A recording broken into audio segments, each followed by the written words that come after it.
এইটা যখন আপনাদের মনে এত আঘাত দিয়েছে, নিশ্চয়ই খারাপ লেগেছে কারণ কারণ তারা তাদের কাছে আমি ক্ষমা প্রার্থী আপনাদের আবেগে আমি আঘাত দেওয়ার জন্য। আশা করি আগামী দিন এটা আমি মনে রেখে মাথায় রেখে চলবো। এই ধরনের কিছু করলে সাবধান হব অনেক বেশি।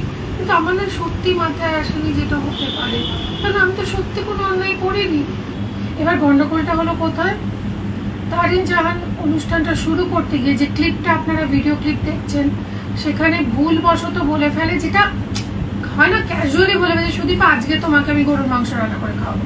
অ্যাকচুয়ালি তারিন আর আমি খুব বন্ধু হয়ে গেছি, খুব সুন্দর আড্ডা দিচ্ছিলাম, বন্ধু হয়ে গেছিলাম। তো ও একজন বন্ধুকে ওয়েলকাম করতে গিয়ে কথাটা বলে ফেলেছে, কিন্তু বলেই আবার সেটাকে সঙ্গে সঙ্গে কারেক্ট করেও বলেছে আমি আজকে আপনাদের সবার জন্য গরুর মাংসের কোফতা রান্না করব। এটা হয়তো কোনোভাবে এডিটরের ভুল হবে, এরকম ভুল আমরা প্রায়ই বলি, যে কেউ অ্যাঙ্কাররা বলে, পরে সেটা এডিটে বাদ দিয়ে দেওয়া হয়। এটা তারিন জাহান ইচ্ছাকৃতভাবে করেছেন তা কিন্তু আমি মনে করি না, অন্তত কেউ এটা করে না। আর আমি তো সেখানে চুপ করে দাঁড়িয়েছিলাম, কারণ আমি জানি অংশটা বাদ যাবে এডিটে। সেটা কোনো কারণে হয়তো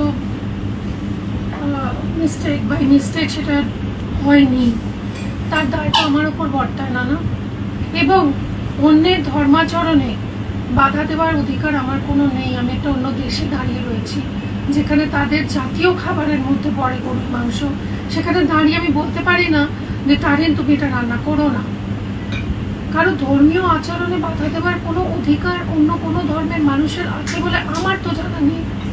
আমরা ছোটবেলা থেকে এই শিক্ষায় বড় হয়েছি, মোরা একই বৃন্তে দুটি কুসুম, হিন্দু মুসলমান, মুসলিম তার নয়নমণি, হিন্দু তাহার টান। মোরা একই বৃন্তে দুটি কুসুম, হিন্দু মুসলমান।